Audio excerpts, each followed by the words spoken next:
ده آخر بوست في قناة فيها 30,000 مشترك.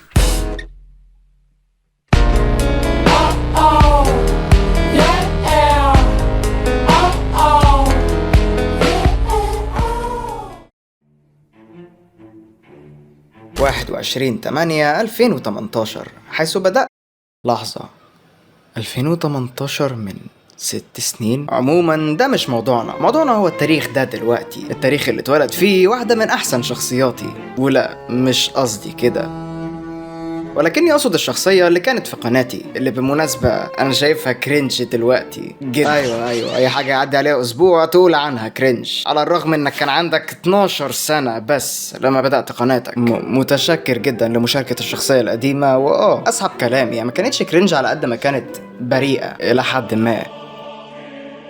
بدون تفاصيل، كانت القناة من أحسن القنوات المصرية اللي بتتكلم عن الأنمي في الوقت ده، على الرغم من إن كان سني صغير ساعتها، بس حرفيا برو was cooking. في سن 14 أو 15 عملت أول فلوس من اليوتيوب، وكان إحساس جميل جدا لما شفت في عيون أمي الفخر ساعتها. ولكن إحنا مش بنتكلم عن رحلة بنهاية سعيدة، إحنا بنتكلم عن رحلة سقوط حر.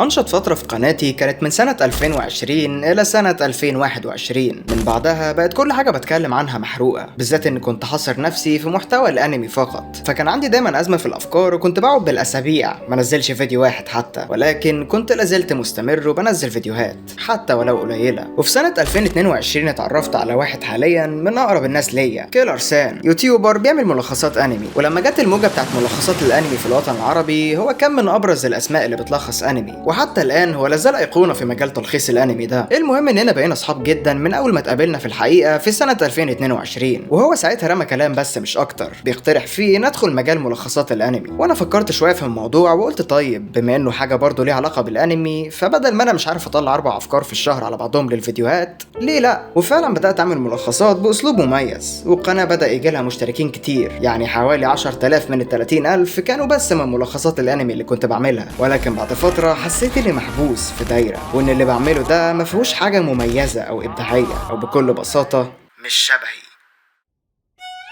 ما كنتش حاسس اني انا شخصيا بساهم في حاجه، على قد ما اللي داخل كل اللي عايزه هو ملخص لاحداث انمي، وده ما كانش عاجبني حتى وانا في نجاح مستمر. وساعتها ما كنتش فاهم الاحساس ده بالظبط، احساس اني محبوس في دايره المحتوى ده. انا بس شايف اني مضرور نفسيا من حاجه زي كده، فبعدت عنه. ومن غير ما اخد بالي والايام تعدي، لقيتني بغيب بالشهور، واغيب لغايه لما فقت فجاه على اني ما نزلتش فيديو من 7 شهور، حرفيا داخل في سنه. وبمحاولات يائسه جدا حاولت اني ارجع للمجتمع اللي وحشني ده، الناس اللي بتتفرج عليا عشاني وبتحبني، ولكنهم طبعا كانوا يا اما اختفوا يا اما بقوا من جمهور الملخصات، اللي لما بيشوف اي حاجه ملهاش علاقه بملخصات في قناه ملخصات مش بيبصوا حتى عليها. وده قتل القناه بالمعنى الحرفي، لان انت بقيت بتنزل حاجه وحوالي تلت مشتركينك مش مهتمين بيها ولا بيشوفوها، واليوتيوب وخوارزميته ملاحظه ده. وبالتدريج بدات اخسر كل شيء، ولا بقى ملخصات ولا بقى محتوى انمي عادي ولا حتى محتوى مختلف عنهم. ساعتها انا كنت يائس جدا، وحرفيا ماليش طاقه اعمل اي حاجه. وكيلر سان اللي قلت لكم عليه اقترح عليا كصاحب يعني اني امسك المونتاج في قناته، لاني على مر السنين كنت وصلت لمرحله مش وحشه في المونتاج، فوافقت وقعدت اشتغل معاه لمده 1.5 سنة تقريبا، بينما بحاول اكتشف هو انا بعمل ايه هنا.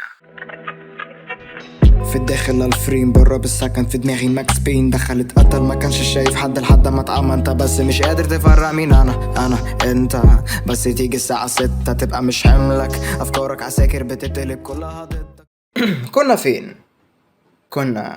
فين؟ هو ده بجد فيديو يوتيوب عادي ولا انا بس بحاول اتخطى اللي حصل عن طريق اني احكيه في فيديو؟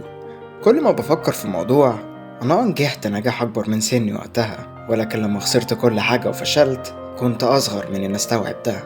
احاسيس غريبة جدا اتعرفت عليها في وقت مبكر، حاجات حققتها، حاجات خسرتها، وفعليا ولا حاجة من دول كنت مستعد لها. وحتى الان كل ما الموضوع بيتفتح بيبقى بالنسبة لي زيه زي الكابوس بالظبط.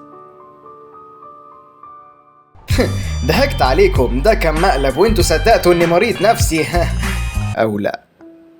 المهم ان الموضوع ما وقفش لحد هنا. بينما كنت شغال في السنه ونص اديتور مع كيلر سان، كنت بحاول بكل الطرق وبكل يأس ارجع لقناتي القديمه، لحد ما في مرحله ما الربح اتقفل من القناه. هنا انا قلت طفح الكيل وعملت القناه اللي انتوا بتشوفوني منها دلوقتي. كان من المفترض انها تكون قناه جيمنج، وفعلا نزلت فيديو في التاني، وكالعاده التروما رجعت وانطفيت وسبت قناه لشهور. لكن بينما كنت مكمل شغل مع كيلر سان، قلت يمكن الموضوع بس اني محتاج اخد راحه من اليوتيوب وبطل افكر في الموضوع، فعملت قناه يوتيوب تانية. ولكن المرة دي قررت استكشف نفسي في حاجة جديدة. وايوه ليديز اند جنتلمان، انا بعرف اعمل اغاني بطريقة ما. وبالمناسبة انا استخدمت اغاني انا اللي اعملها في الفيديو ده، ابدأ منين وخامس بعد، وفي تاني منهم زي فاكر. بعمل موسيقى بس لما تلمسني بكتب بارات كأني بكتب في اسمي. ولوحة. كل ذكرى في كل ذكرى في دماغي على المخدة، مش في دماغي نوم، لازم دايما ابدأ عشان نرجع يوم. وما انا كده تزعل معاك كده غيب دايما وارجع برضه مش هسيب رغم اني وغيرهم هتلاقوهم في القناه اللي في الديسكريبشن. نرجع لموضوعنا. من يومها بقيت بعمل حاجتين، بشتغل وبعمل مونتاج لفيديوهات كيلر سان، وبعمل اغاني وانزلها على يوتيوب وسبوتيفاي. بينما القناه دي ميته تماما، لحد ما خلاص خلص الشغل اللي بيني وبين كيلر سان، واصبح عليا بس اني اهتم بالدراسه. ولكن انا اهتم بالدراسه اكيد لازم اعمل فيديو احكي عن احداث حياتي اخر 3 سنين. المهم من قريب كده كنت قاعد مع واحد صاحبي غيرنا اسم القناه، وقررت اني هنزل فيها حاجات عشوائيه زي الشورتس اللي موجوده حاليا. ولكن كل ده اتغير تماما بفضل شخص واحد فقط، هو اللي رجع لي فكره ان ارجع بنفس الستايل بتاع زمان، او على الاقل حاجه قريبه منه، وهو زياد. شخص حد رشحولي انه ممكن يساعدني في موضوع رسم الشخصيه ده، وايوه رسم لي شخصيه حرفيا طبق الاصل من شكلي في الحقيقه. فبجد حابب اشكر زياد على الرسم الجامد زحليقه ده، وهسيب لكم لينك الانستجرام بتاعه واعملوا له فولو. ايوه انا فعلا كان عندي حق، كان لازم اخد راحه من اليوتيوب وصناعه المحتوى عموما، بدلا من اني ارهق نفسي في ان افكر في الموضوع وافضل احاول ارجع زي ما كنت. مش شرط تبقى زي ما كنت، ومحدش عارف ربنا شايل له ايه. يمكن الفيديو ده يضرب ويجيب مشاهدات، ويمكن محدش غير انا و3 اصحابي نشوفه مع بعض. بس لو الفيديو ده وصل لك، هو مش مجرد قصه نجاح او قصه فشل، هو قصه مستمره مع كل انسان طول ما هو عايش. وبس، كان معاكم لوريم، واتمنى تعجبكم الحاجات اللي ناوي انزلها في المستقبل. شكرا ليك لو مكمل لغايه هنا، وبالتوفيق لينا كلنا.